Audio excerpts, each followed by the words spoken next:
রাস্তা পাইনি আপনাকে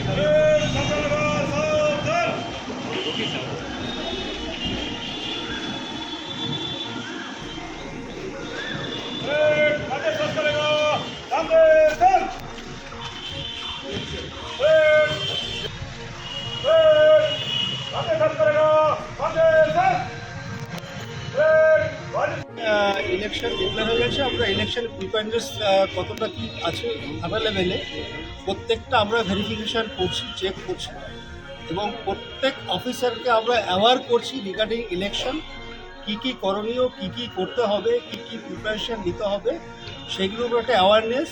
এবং ইলেকশন কমিশনের যে মোটো সেটা সব অফিসার থেকে হোমগার্ড সবার মধ্যে যেন সবাই যেন অ্যাওয়ার থাকে আমাদের ইলেকশন রিলেটেড কী কী কাজ করণীয়, কী কী কাজ আমরা করব, সেই বার্তাই সবার মধ্যে যেন পৌঁছয় এবং ইলেকশনটা যাতে একদম fair, free, without any fear conduct হয়, সেই উদ্দেশ্য বার্তাটাই আমরা সমস্ত অফিসার ফোর্স যারা আছে সেটা দিতে এসেছি এবং আমরা চেষ্টা করব যে ইলেকশনটা ভালো করে আসবে। আগে যে এবারে তো ইনফ্রাস্ট্রাকচার অনেক বেড়েছে, জেলা ভাগ হয়েছে, অফিসার অনেক বেড়েছে, নিশ্চয়ই সেদিক থেকে আমাদের একটা সুযোগ আছে ভালো কাজ করার। সেটা নিশ্চয়ই এসপি সাহেবের আন্ডারে, এসপি সাহেবের লিডারশিপে সেটা নিশ্চয়ই আরও ভালো কাজ হবে জেলাতে, এটাই আমি আশা। ফুলি প্রিপেয়ার্ড আছি, প্রিপারেশন নিয়েছি, প্রিভেন্টিভ অ্যাকশনগুলো করা হয়েছে অনেকটা।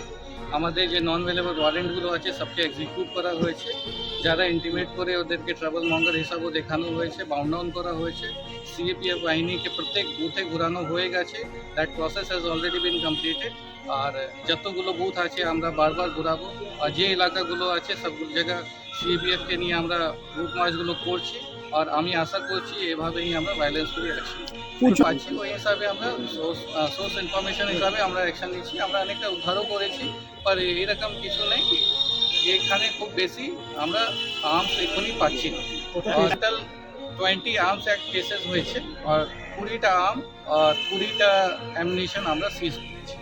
ধারাবাহিক আমরা সারপ্রাইজ নাকা চেকিংও করবো, আমাদের স্ট্যাটিক পয়েন্টও থাকবে, ওটা আমাদের উপরে ডিপেন্ড করবে কি আমরা কোথায় ভাবছি কি কীভাবে আমাদের করা উচিত, কীভাবে আমরা বেশি করে।